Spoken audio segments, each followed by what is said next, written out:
और बाप रे बाप, महाराज ये क्या हो क्या रहा है? ऐसा भयावह तूफान पहले कभी नहीं देखा। लगता है कोई अनहोनी होने वाली है महाराज। हो। अभी कुछ देर पहले तक तो मौसम शांत था, फिर अचानक ये भयंकर तूफान कैसे आ गया? और ये बादल, बाप रे बाप, कितने काले और डरावने लग रहे हैं, जैसे किसी विनाश का संकेत दे रहे हों।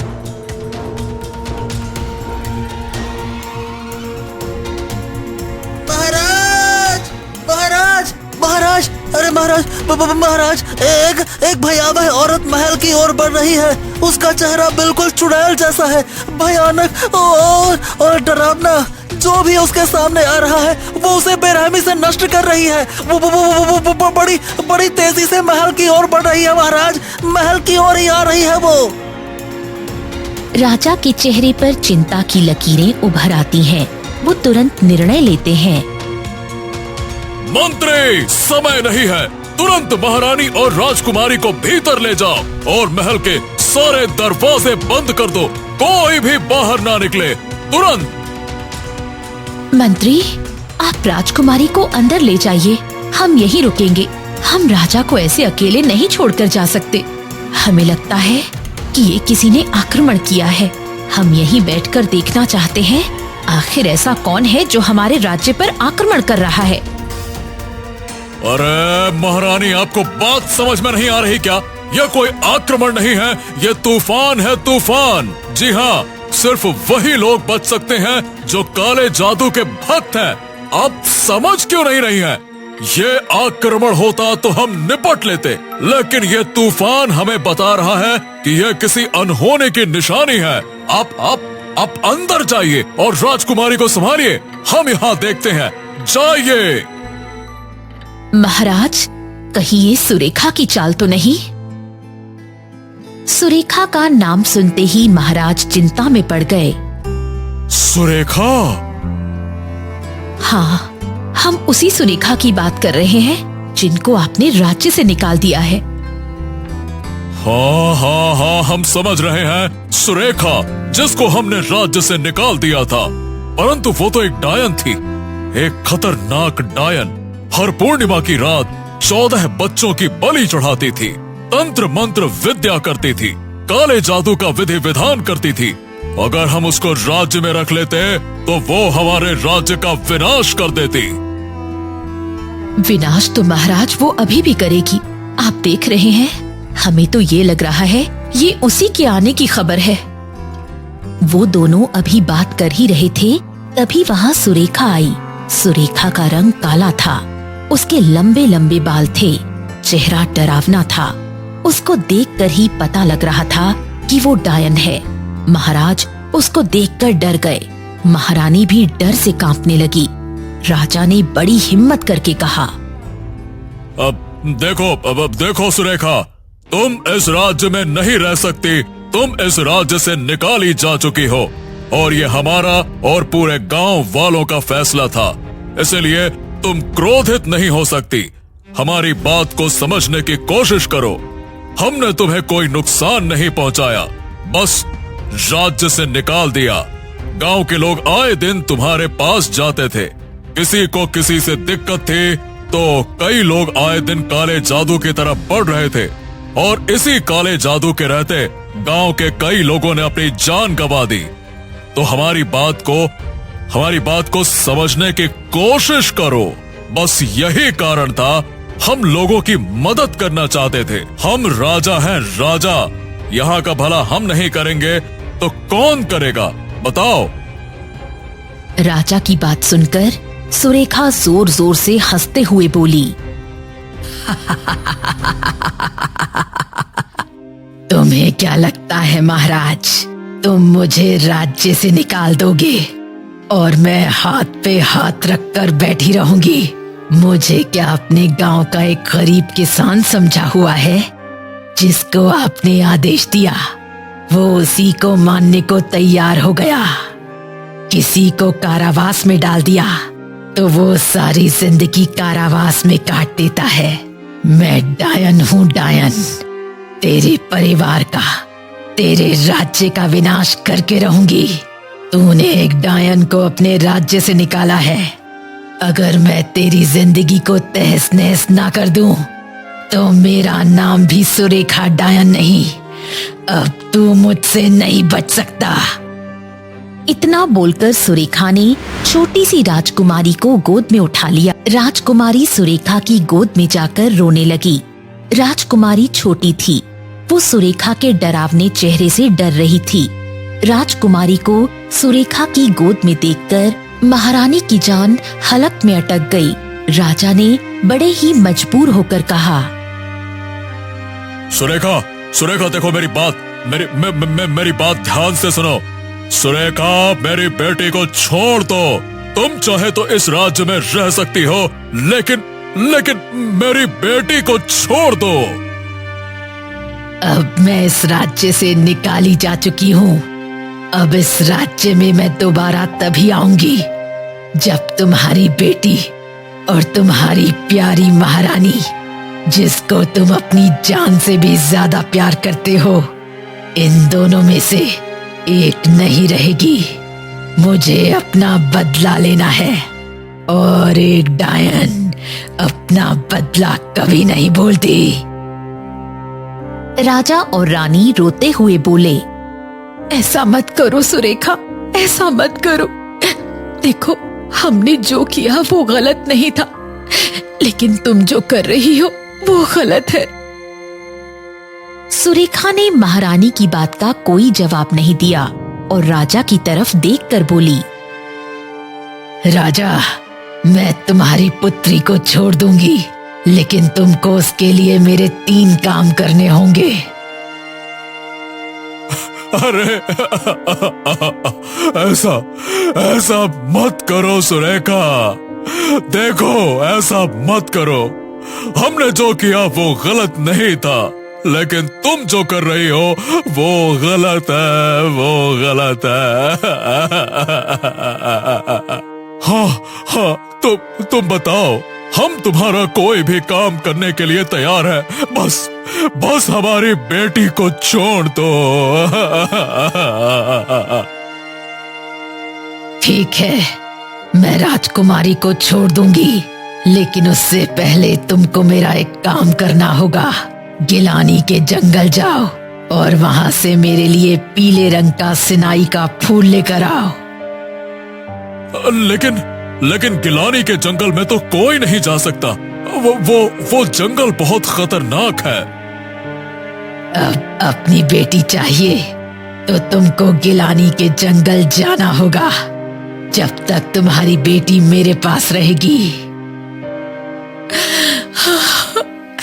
ऐसा मत कीजिए, राजकुमारी को छोड़ दीजिए। अब जब राजा मेरे 3 काम पूरे करेगा, तभी मैं राजकुमारी को छोड़ूंगी। राजा समझ चुका था सुरेखा इतनी आसानी से नहीं मानेगी। राजा को उसके 3 काम करने ही होंगे। हाँ, हम तुम्हारे 3 काम को करने के लिए तैयार हैं। एक काम तुम बता चुकी हो, बाकी के काम बता दो। जैसे ही तुम एक काम पूरा करोगे, उसके बाद मैं तुम्हारे पास आऊंगी, फूल ले जाऊंगी और दूसरा काम बताऊंगी। राजा इस वक्त इतना बेबस था कि उसने उसकी शर्त मान ली। सुरेखा राजकुमारी को लेके वहां से गायब हो गई। राजकुमारी के जाते ही महल में कोहराम मच गया। आपने उसकी शर्त क्यों मानी? आप जानते भी हैं वो जंगल कितना खतरनाक है। अरे तो क्या अपनी बेटी को उसे मारने दूं? अरे उसकी शर्त मान ली हमने, फिर भी वो राजकुमारी को अपने साथ ले गई। अरे हमको तो यह भी नहीं पता कि आगे वो हमारे सामने भला कौन सी 2 और शर्तें रखने वाली है। डायन कहीं की। महाराज, आप चिंता मत करिए।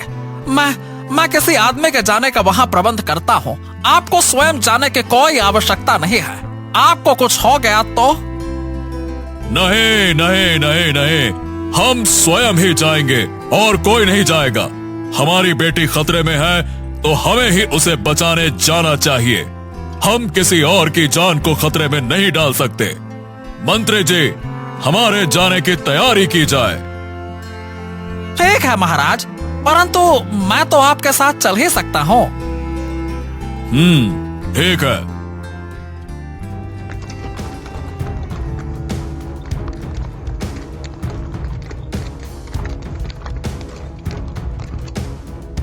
ओ हो, मंत्री, अरे जरा देखो, ये खरगोश कितना जख्मी है। इसके जख्म से खून रिस रहा है। चलो, हमें उसकी मदद करनी चाहिए। अब महाराज, हमें समय पर गिलानी के जंगल पहुंचना होगा। अब देरी हो गई तो सुरेखा क्रोधित हो जाएगी। अरे उसके डर की वजह से हम किसी को अपने सामने मरते हुए नहीं देख सकते। इतना बोलकर राजा घोड़े से उतर गए। राजा ने देखा खरगोश बहुत ज्यादा घायल था। राजा ने खरगोश के जख्मों को साफ किया और उस पर मरहम लगाया। कुछ ही देर में खरगोश को होश आ गया। खरगोश ने कहा, हाँ, राजा, राजा, आपने मेरी बहुत मदद की है। आपने मेरी जान बचाई। बताइए, मैं आपकी क्या मदद कर सकता हूँ? हमें गिलानी के जंगल में जाना है, परंतु वहाँ के खतरों से हम भयभीत हैं। महाराज, मेरे पास एक उपाय है। कैसा उपाय? आप मुझे भी साथ ले चलिए। मैं उस जंगल के बारे में बहुत कुछ जानता हूँ। वो जंगल बहुत ही खतरनाक है, लेकिन मैं आपको रास्ता दिखा सकता हूँ। तुम सही कहते हो। हमें सावधानी बरतनी होगी।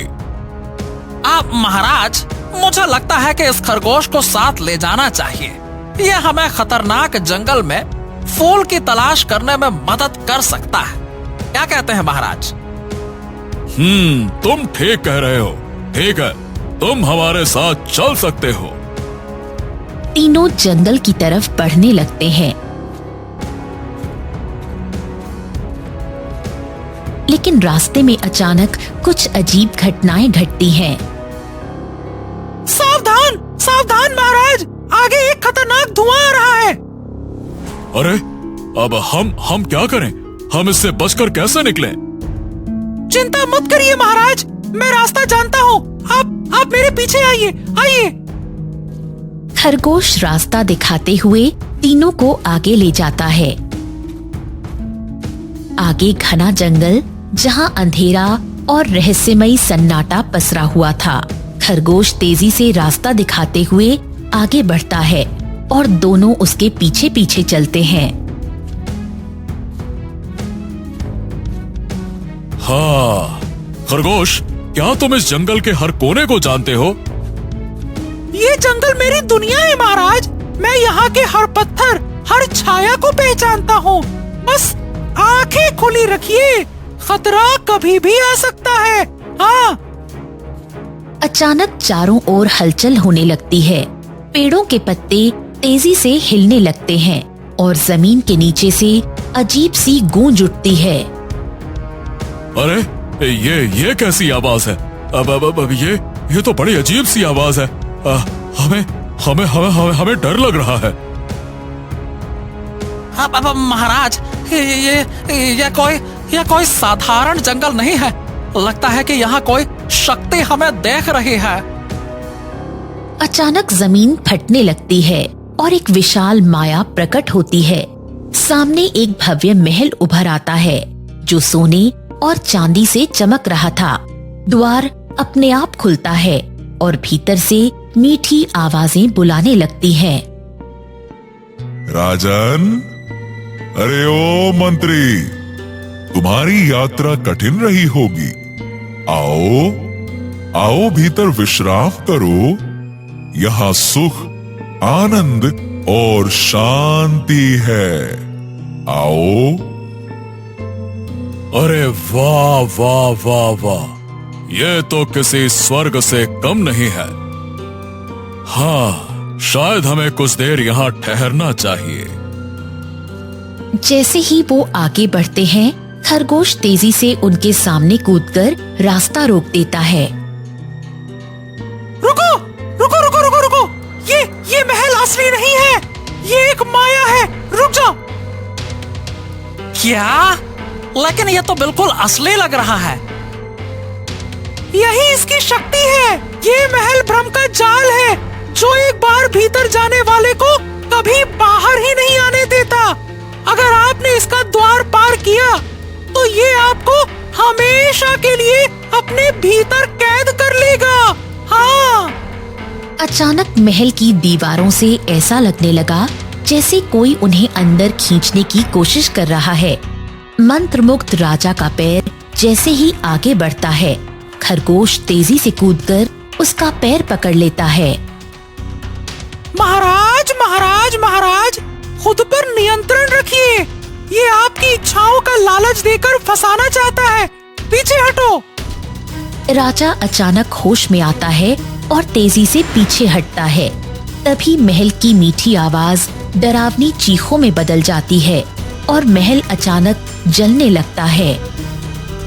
ओह, तुमने मेरे जाल को तोड़ दिया, लेकिन अगली बार नहीं, अगली बार नहीं। एक तेज गर्जना के साथ महल जलकर राख में बदल जाता है। राजा और मंत्री सहमे खड़े रहते हैं। खरगोश उनकी ओर देखता है और मुस्कुराता है। हाँ, यही जंगल का असली रूप है। यहाँ हर सुंदर चीज सच्ची नहीं होती और हर भयावह चीज खतरनाक नहीं। आगे और भी कठिनाइयाँ आएंगी, लेकिन अगर अपने मन पर नियंत्रण रखा तो हम बच सकते हैं। हाँ। खरगोश, आज तुमने हमारी जान बचाई। अब हम और सतर्क रहेंगे। चलो आगे बढ़ो, हमें अपनी यात्रा पूरी करनी है। तीनों गहरी सांस लेते हैं और खरगोश के पीछे आगे बढ़ते हैं। तुम सच में बहुत समझदार हो खरगोश। तुम्हारी मदद के बिना तो हम यहाँ तक पहुँच ही नहीं पाते। कुछ समय बाद खरगोश उन्हें गिलहरी के जंगल में ले जाता है, जहाँ बहुत सारे सुंदर फूल उग रहे होते हैं। हाँ, यही है सिनाई का फूल। राजा जैसे ही वो फूल तोड़ते हैं, तभी सुरेखा अचानक सामने प्रकट हो जाती है। तुमने मेरी शर्त का पहला हिस्सा पूरा किया है। अब देखो बाकी के काम तुम क्या करोगे। हमने ये फूल तुम्हारे लिए लिया है, अब बताओ हमें आगे क्या करना होगा। महाराज, क्या हम अब उसके अगले शर्त पूरा करेंगे? अब तुम मुझे बीज ला कर दो, जो गिलानी के जंगल में एक गहरे कुएं के पास उगता है। अगर तुम वो बीज ले आए तो फिर तुम्हें तीसरी शर्त के बारे में बताऊंगी। लेकिन ध्यान रखना, उस कुएं के पास बहुत ही खतरनाक चीजें हैं। अगर तुम उनसे पार नहीं पा सके तो ये तुम्हारी आखिरी और अंतिम कोशिश होगी। इतना कहकर सुरेखा हंसते हुए वहां से चली जाती है। राजा और मंत्री अब एक दूसरे को देखकर परेशान होते हैं। महाराज, यह तो बड़ा मुश्किल काम लगता है। कुएं के पास जो खतरनाक चीजें हैं, अरे उनका क्या करेंगे? अब बात यह है कि हमें किसी भी हालत में वो बीज लाना ही होगा। हमारी बेटी का जीवन दांव पर है। तुम बताओ कैसे हम इन खतरों से पार पा सकते हैं? मुझे लगता है कि हमें पहले उन खतरनाक चीजों के बारे में सोचना होगा। शायद हमें कोई उपाय मिल जाए। राजा और मंत्री जंगल में आगे बढ़ते हैं।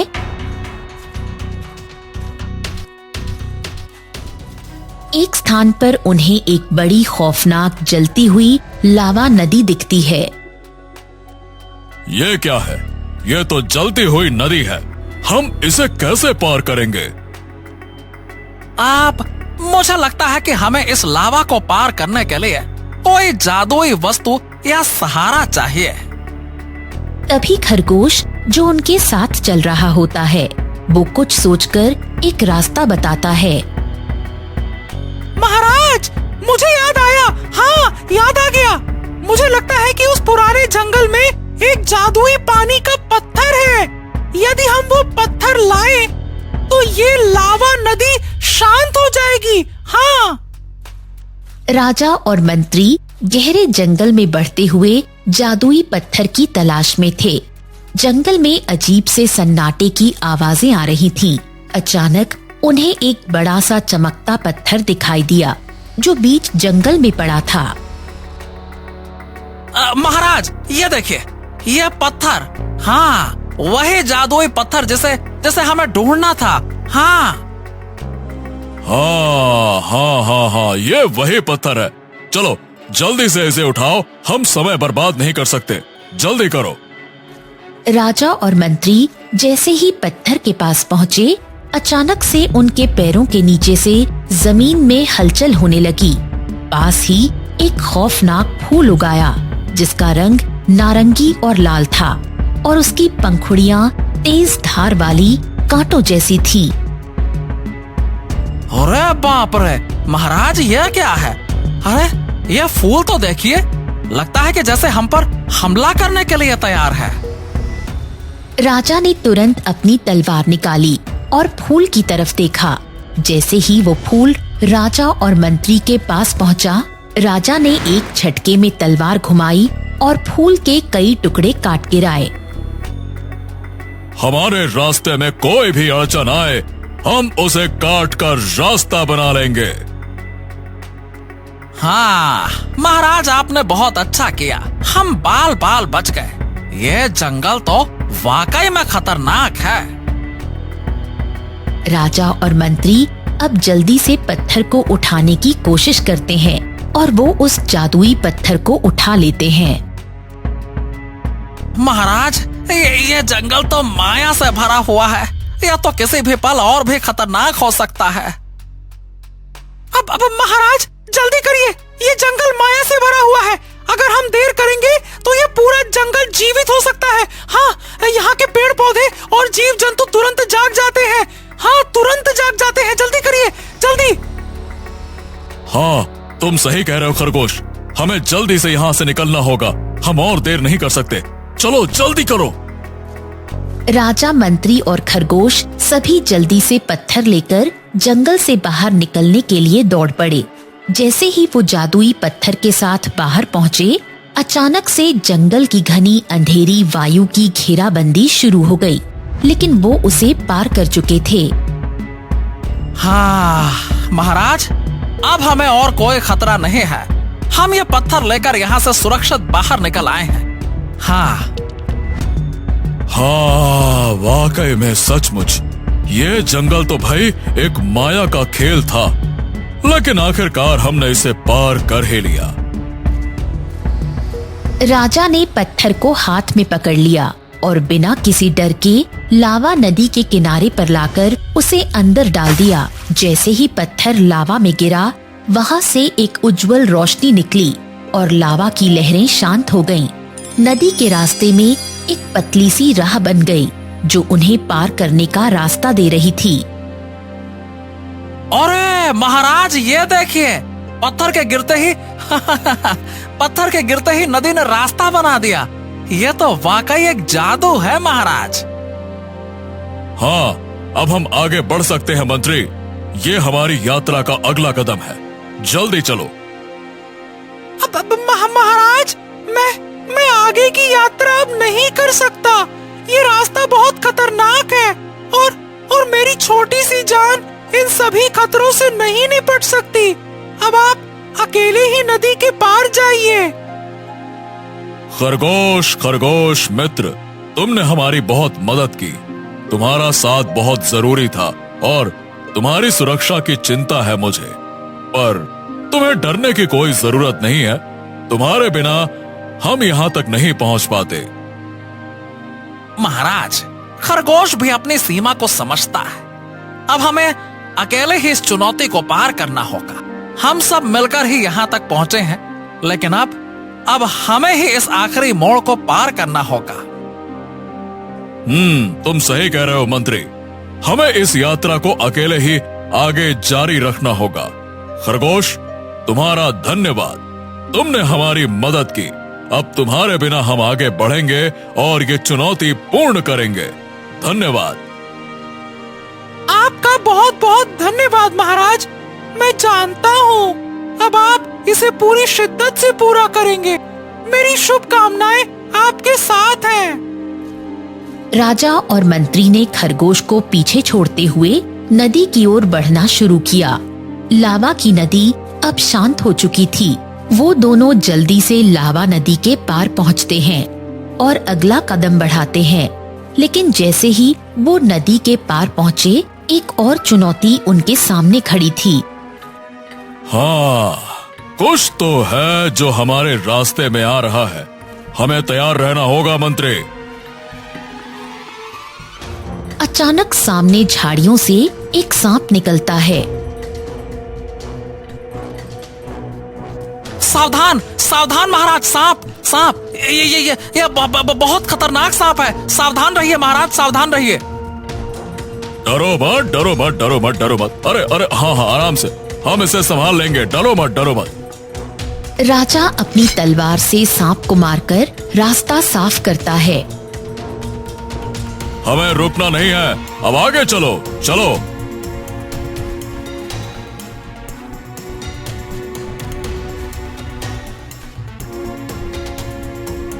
फिर सामने एक अजीब सी हलचल वाली जगह दिखाई देती है, जहाँ भटकती आत्माएं दिख रही थीं। महाराज महाराज, ये आत्माएं लगता है कि जैसे वो हमें रोकने की कोशिश कर रहे हैं। अरे अब हमें डराने की कोई आवश्यकता नहीं है।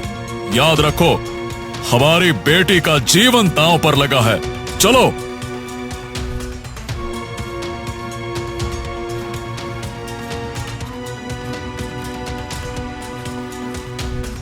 राजा और मंत्री साहसिक कदमों से आत्माओं के बीच से गुजरते हैं, जब एक आत्मा सामने आती है। तुम लोग इस जंगल में क्यों आए हो? ये रास्ता नहीं है, तुम इसे पार नहीं कर सकते। अब हमारी इच्छा मजबूत है। हम अपनी बेटी को बचाने आए हैं। हमें रास्ता दिखाओ, नहीं तो तुम खुद हमारी मदद करोगे। आत्मा थोड़ा रुकती है और फिर खुद ब खुद रास्ता दिखाती है। हाँ, तुम लोग नेक दिल हो, वो बीज तुम्हें मिल जाएगा। जाओ। राजा और मंत्री आगे बढ़ते हैं।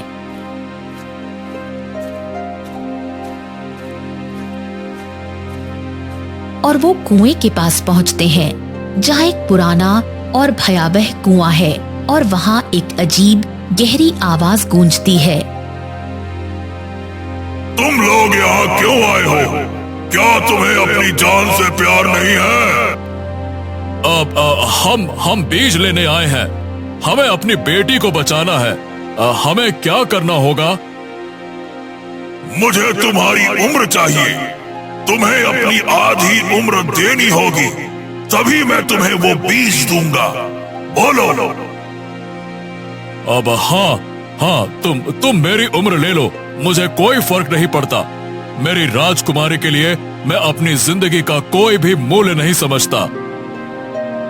हाँ, तुम मुझे सचमुच नेक दिल इंसान लगे, जो अपनी बेटी के लिए अपनी जान की परवाह नहीं करता। ठीक है, ये बीज तुम्हारे पास है, जाओ इसे ले जाओ। राजा बीज लेकर खुशी खुशी लौटने लगता है।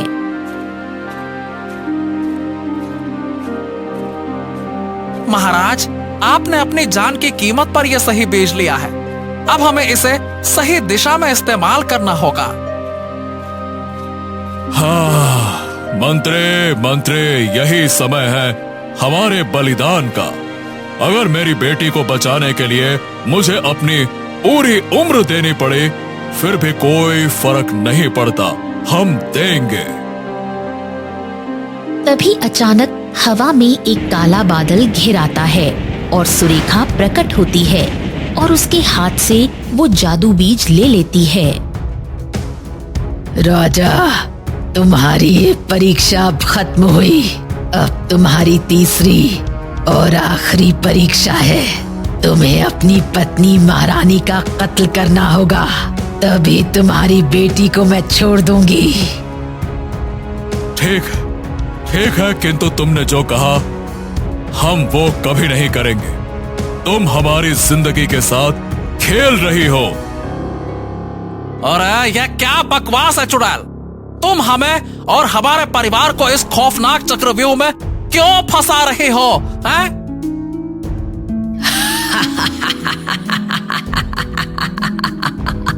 तुम दोनों को क्या लगता है तुम्हारी कोशिशों से मैं हार जाऊंगी?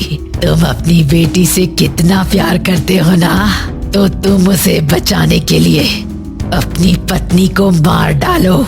ये वही कीमत है जो तुम्हें चुकानी होगी। नहीं, हम ऐसा कभी नहीं कर सकते। हम अपनी पत्नी को कभी नुकसान नहीं पहुंचाएंगे।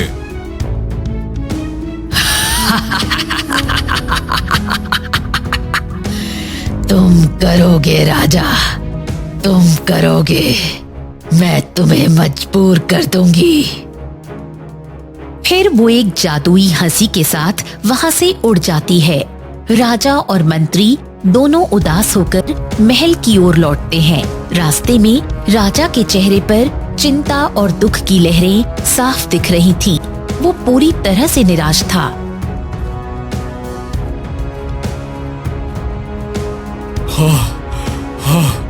क्या हमें अपनी पत्नी का वाकई में कत्ल करना होगा?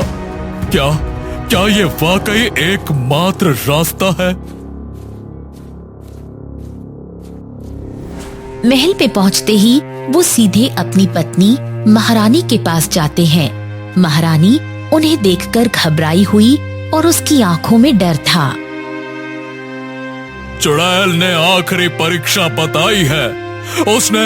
उसने तुम्हें मारने के लिए कहा है। महारानी कुछ देर तक चुप रही, फिर गहरी सांस लेते हुए बोली, महाराज, हमारी बेटी वो हमारी एकमात्र उम्मीद है। अगर मेरी जान की वजह से वो बच सकती है तो मुझे कोई एतराज नहीं है। मुझे खुशी होगी कि मेरी बलि से वो सुरक्षित रहेगी। महारानी, तुम जो कह रही हो वो हमारे लिए बहुत कठिन है। अरे हम तुम्हें कभी भी नुकसान नहीं पहुंचाना चाहते,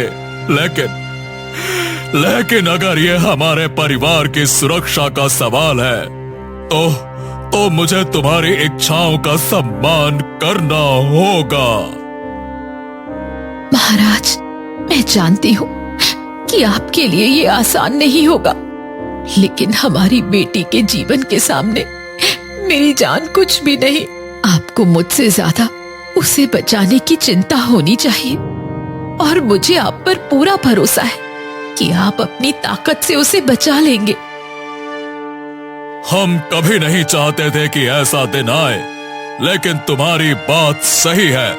अगर हमारी बेटी का जीवन बचाने के लिए हमें ये कदम उठाना पड़ा तो हम ऐसा करेंगे। आपको कभी मेरे प्यार की कमी महसूस नहीं होगी महाराज। मैं हमेशा आपके साथ रहूंगी। मेरी जान की कोई कीमत नहीं, लेकिन हमारी बेटी का भविष्य अनमोल है। रानी राजा के सामने खड़ी होती है। उसकी आंखों में आंसू हैं, लेकिन चेहरे पर शांति का भाव। राजा की तलवार कांप रही है। राजा, मत हिचकिचाइए। अगर मेरी मौत से हमारी बेटी को जीवन मिलता है तो मैं इसे सौभाग्य मानूंगी। हम ऐसा नहीं कर सकते। तुम हमारी जीवन संगिनी हो। तुमसे बढ़कर हमारे लिए कोई नहीं है। पर हमारी बेटी वो जीवित रहेगी, क्या तुम एक पिता होकर उसे खो सकते हो? फिर राजा ने ये दर्दनाक निर्णय लिया जिसे वो कभी नहीं भूल सकेगा। जैसे ही रानी ने अपनी अंतिम सांस ली, सुरेखा आ जाती है।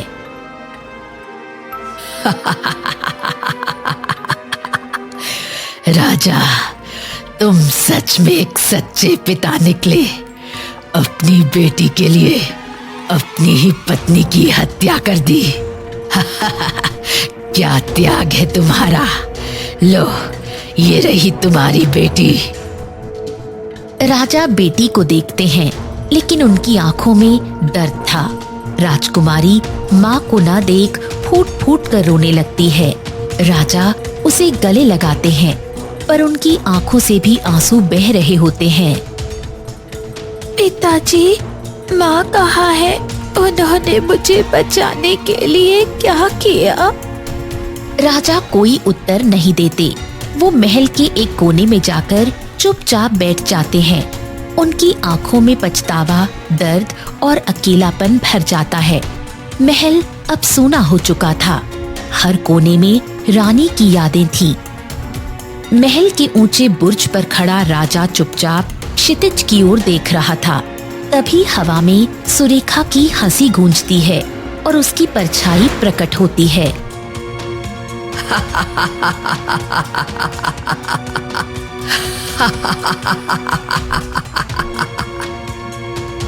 राजा, कैसा लगा अपनी ही पत्नी को मारकर? अब तुम्हें समझ आया कि असली खेल क्या था?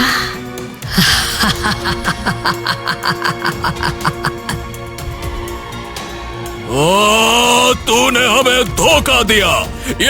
ये परीक्षा नहीं, एक छल था। ये एक छल था। ये एक छल था, छल था। तुमने खुद चुना राजा।